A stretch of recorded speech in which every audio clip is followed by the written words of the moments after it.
I've not seen any issues. I've seen more issues I don't want to say it, in South America than here. Oh. I didn't know that the area that I was staying in was one of the most dangerous places. I had no idea. Yeah. He says to me, don't go missing. Oh, wow. Oh, wow, that's scary. And I was like, yo. As a comedian, are you happy? And what is the definition of happiness according to you? And I wrote a joke about this. If you want to be more confident, go to Johannesburg. With what you're doing, obviously you're Kenyan living in Ethiopia. Am I happy in that way? Yeah. So what advice can you tell someone that is looking to come back to Africa? Oh, it's worth it.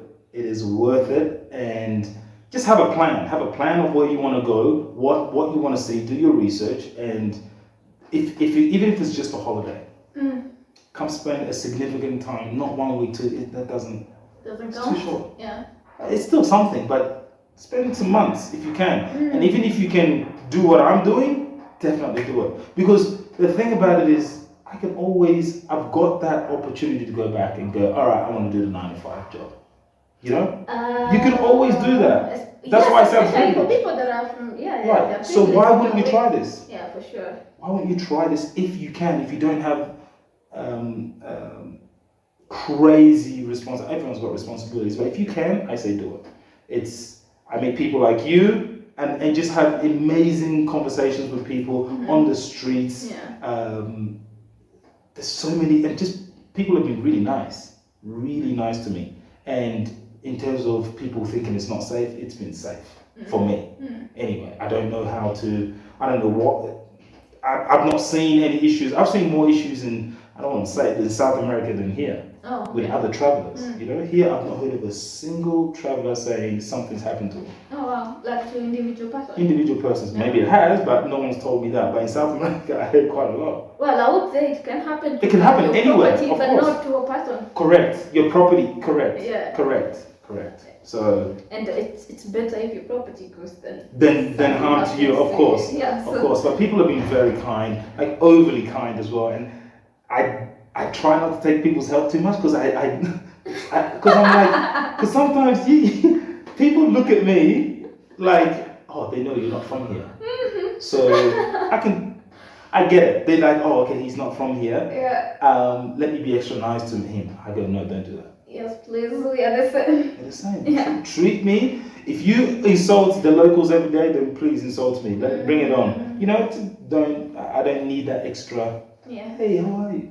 But people are very nice. People are super nice. But the thing that I also like is they are also nice to themselves. Like if you go to like restaurants, and I'm talking for Ethiopia at least. You go to like restaurants, the local will invite another local, and then when they see you, they will also invite you. Not just because you're a foreigner or you're from this place and another place. So I appreciate that aspect of friendliness. I really do. Yeah. People have been like, I walk down these streets late at night. So coffee invites, yes. Yeah. People I had coffee. I don't drink coffee. Oh, okay. And I had coffee down the side of the road. This lady was like, "Hey," I think she knew I was foreigner. Fair enough. We just fine. She said, "Hey, come have coffee." I said, "I don't drink coffee." Okay, come have tea. I said, "Okay, sure, I'll come." So I had tea with her and with ginger. I love it. And later on, she was like, "Oh, you should come try coffee." I said, "I don't drink coffee." And she was like, "Listen, you should try." So I said, "Okay, no problem." I paid in advance. It wasn't much at all. Yeah. Came back to the hostel. The next day, 2 days later, I went back and had coffee. Like, I don't drink coffee, but with ginger. Coffee with ginger. It was nice. It was great. Oh, wow. At least you tried coffee, because you can come to Ethiopia and not try the coffee. Right. At least. I've actually tried it twice. I know, right? Like. And the sauce. Correct. And like, I like the history of Ethiopia, and I like the fact, because one of my stand-up sets, I talk about Ethiopia, and I talk about how it's the only country in Africa technically not to be colonized by the Europeans, and the Italians did reside in Ethiopia for a short amount of time, but wasn't long enough for them to be considered as colonizers. And it's just, you live here, so you've seen how passionate Ethiopians are about their own people and their own culture, the clothes they wear, the music. Yes. The food. The food, Ethiopians are so proud of who they are, which is one of the reasons why I wanted to come here. Oh wow. Yeah. That's amazing. Oh, tell us about South Africa. So, South Africa was very interesting. So I went to Cape Town first. It was my first African country coming back to Africa after all these years. Cape Town. Why didn't you go to Ghana immediately? Or you were like, my plan says South Africa, then go like this? That's a good question. Because I knew if I went to Ghana, I wouldn't leave. Okay. That's the problem. I thought, if I get to Ghana, I'm not going to want to go anywhere else. So I thought, let me do everything else first and then end up in Ghana. So I hope it works that way anyway. Yeah. So I go to Cape Town, and it's interesting, I say, it's been safe so far, but Cape Town was South Africa. You do your own research about South Africa. Okay. It's tricky. So Cape Town, I got there, and the place, the accommodation that I was staying, there was a sign on the wall saying that when you walk in the streets, walk with confidence. Oh, okay. Otherwise, they will know you're not from here, and you might get robbed, not hurt, not. Yeah, mostly it's robbed. Right.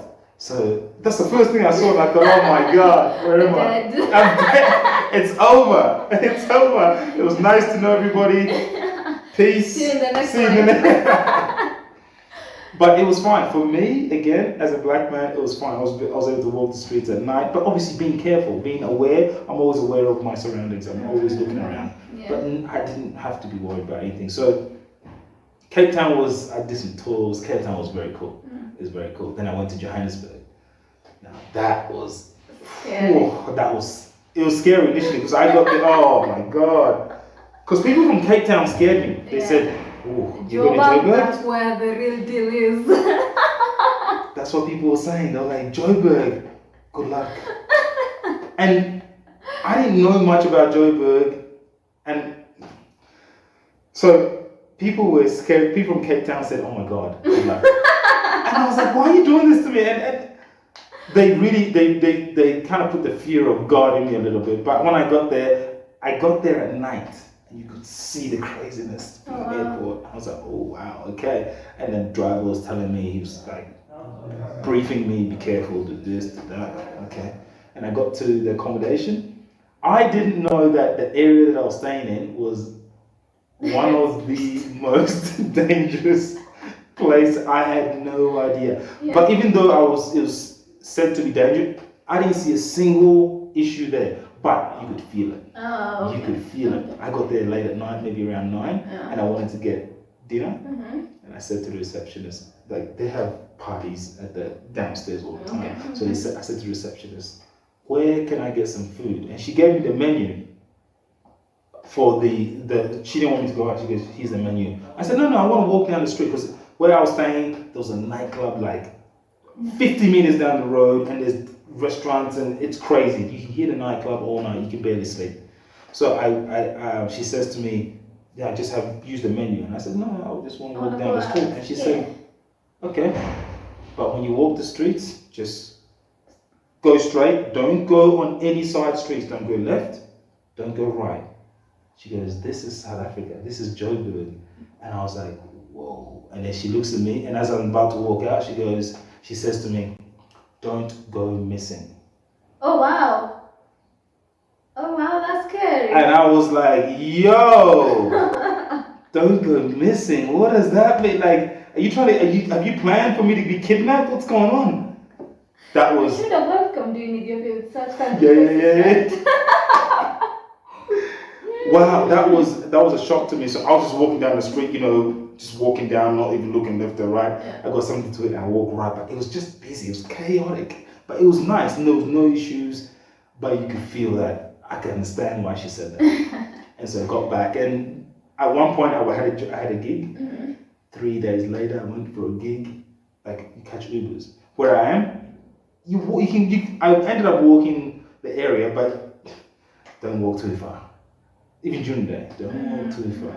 So in the evening, I called an Uber to my gig, and I had a comedy show. On my way back, I called an Uber, and the Uber driver said to me, he got there, and he looks at me and says, "Oh, you staying at this place?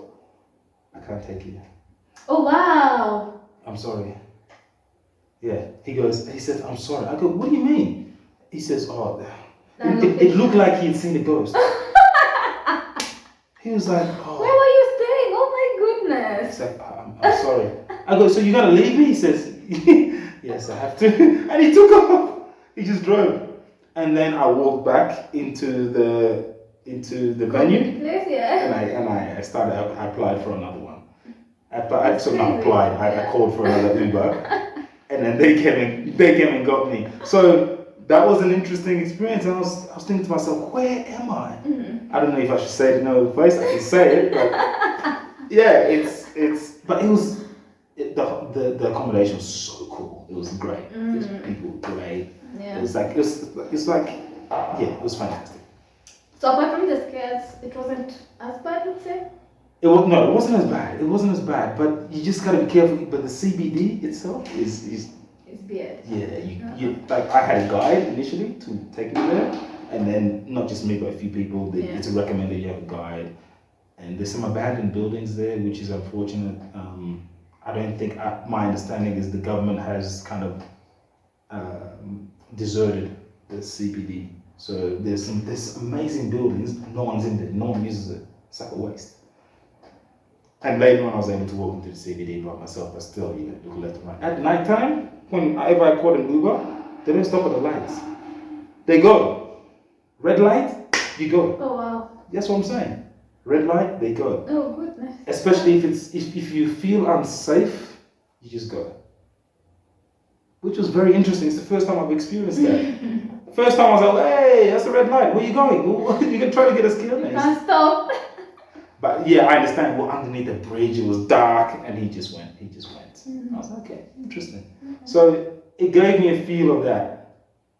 Kenya, none of that whatsoever. I didn't get that feeling. Even though I went to Mombasa, and it was fine. I went to Mombasa's beautiful, and I went to a place called Diani Beach later on. Well, and again, when I got to Mombasa and I was going to Nairobi, people were like, oh, you're going to Nairobi? Nairobi is dangerous.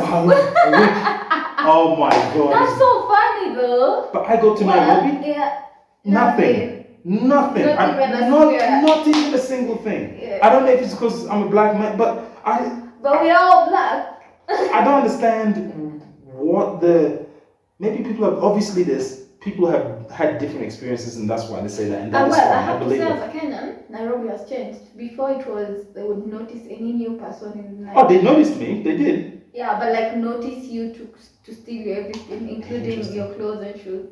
Yeah, it was that bad. Thank God for safety now. Your people, huh? Now it's transformed. To a point, you as a Kenyan, if you live out of Nairobi, you're scared of going to Nairobi.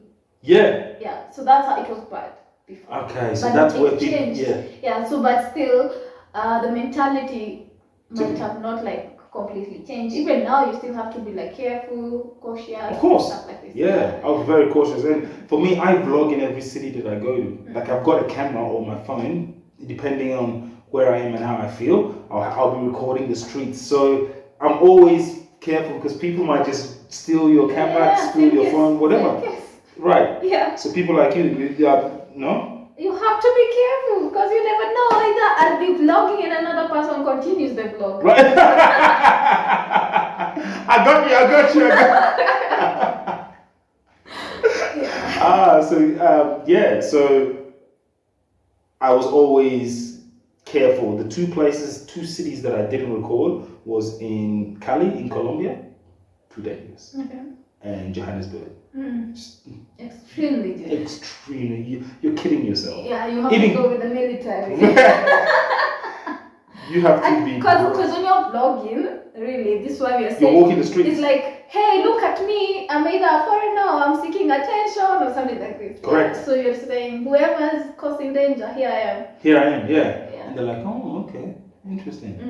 And I found it very interesting because when they said walk the streets with confidence, even in Cape Town, I was thinking to myself, wow, and I wrote a joke about it. I was like, wow, so that means that you can't even have a bad day.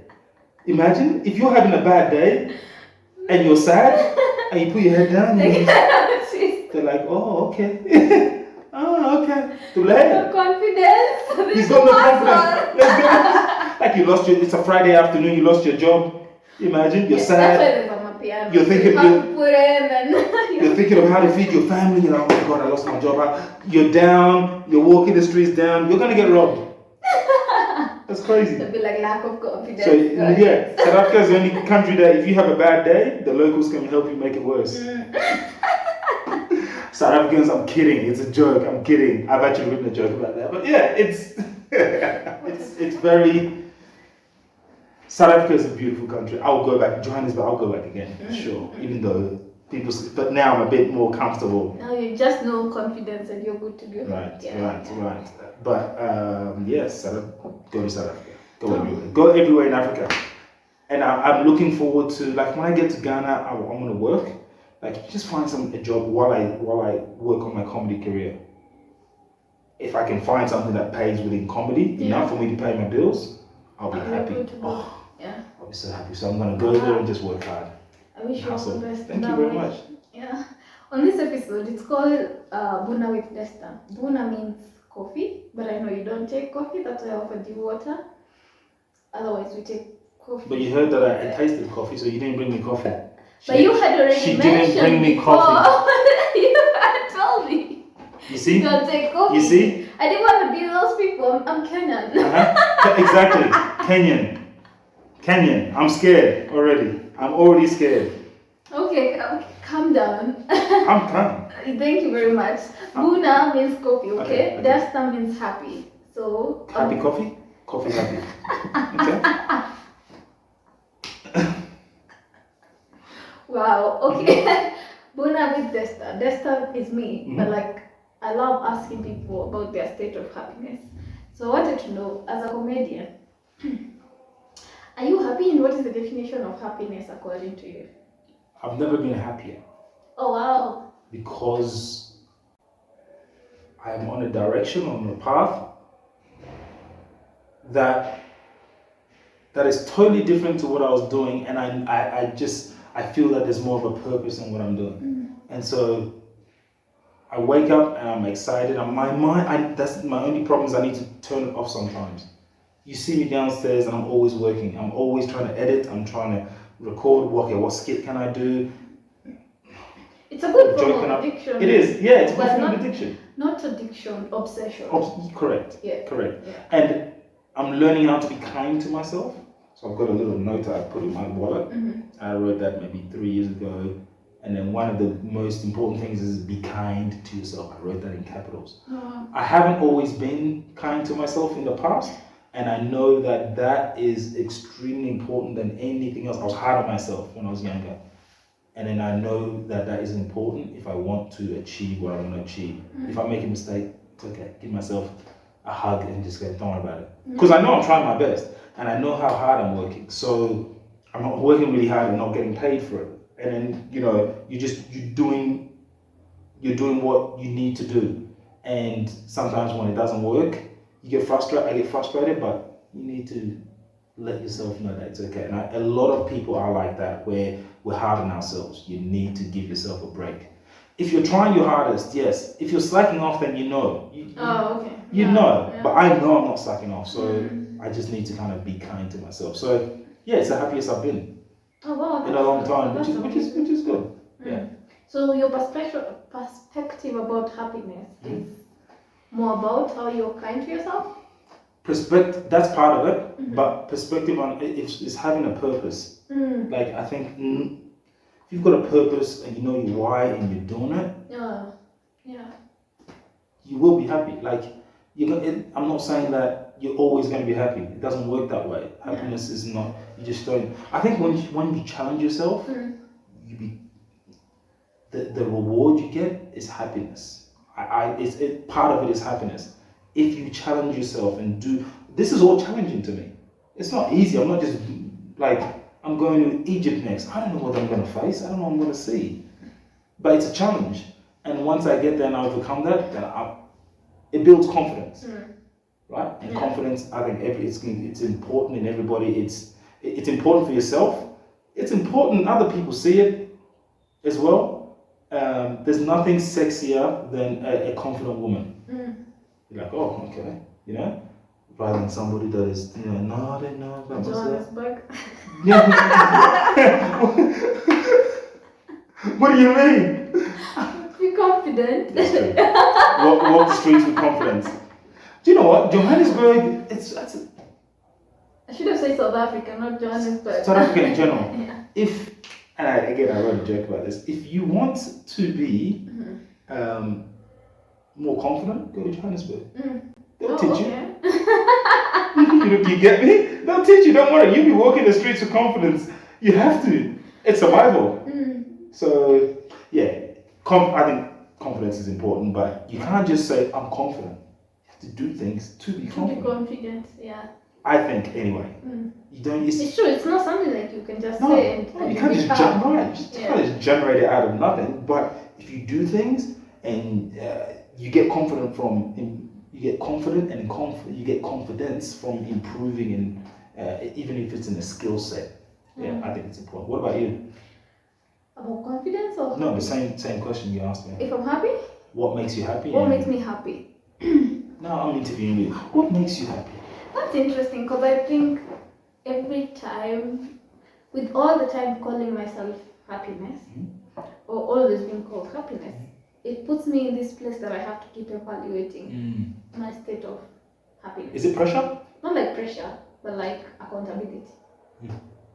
So over the last 2 or 3 months, my perspective of happiness has changed, where it's not necessarily whether I'm smiling or stuff like this, but like what is the contentment that I have within, despite whatever environmental things are happening. Right. I also have to say it has a lot of energy to go around it, like what energy am I in, and also that I'm giving to the world, as well as consuming, taking in. Yeah, so content plays a big role in my definition of happiness. Okay. Yeah. And with what you're doing, obviously you're Kenyan living in Ethiopia. Am I happy in that way? Yeah. Oh yes. But to be honest, especially when I listen to people that are on the move continuous, I miss that continuous travel. But I am here currently, I'm on a challenge of trying to stay in one place, because I was getting addicted to the aspect of from here move to the next, what's next. So I wanted to cap that for a minute and see what it is. So I decided, you know what? So this is a challenge for me to try and stay in one place. That's perfect. So yeah, and I'm happy going through this challenge. I like to hear that because it's like you're already good at moving around, right?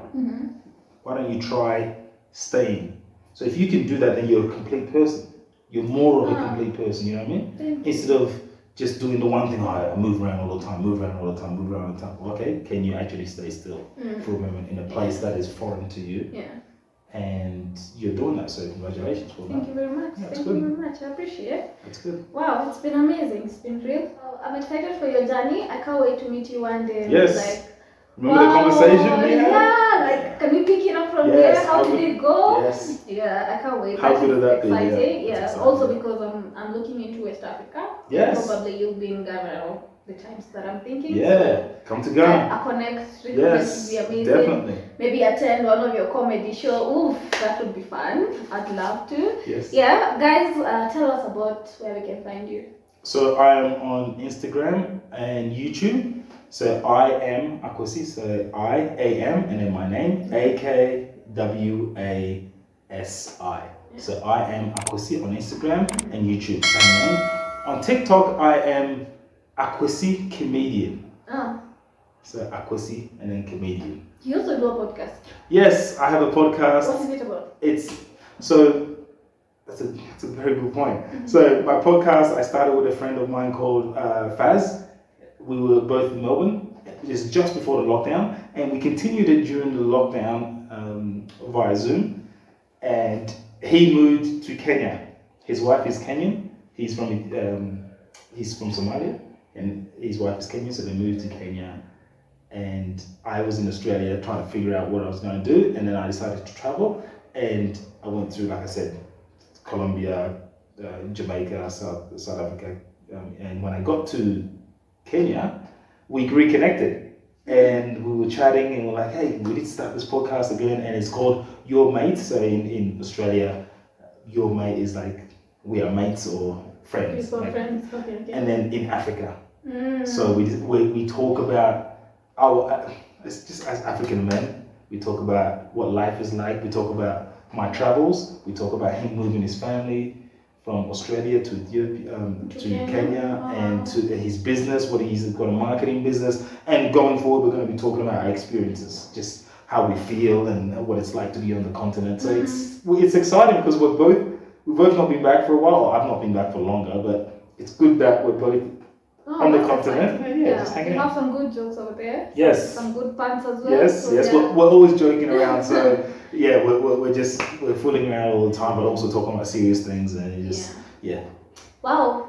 You guys, I had fun. Thank you very much. So did I. Thank you. Yeah. You know where you can go find him, and if you have more questions, feel free to ask him. I guess that is it from us. Always remember to create time for that which ignites your soul. Until next time, ciao.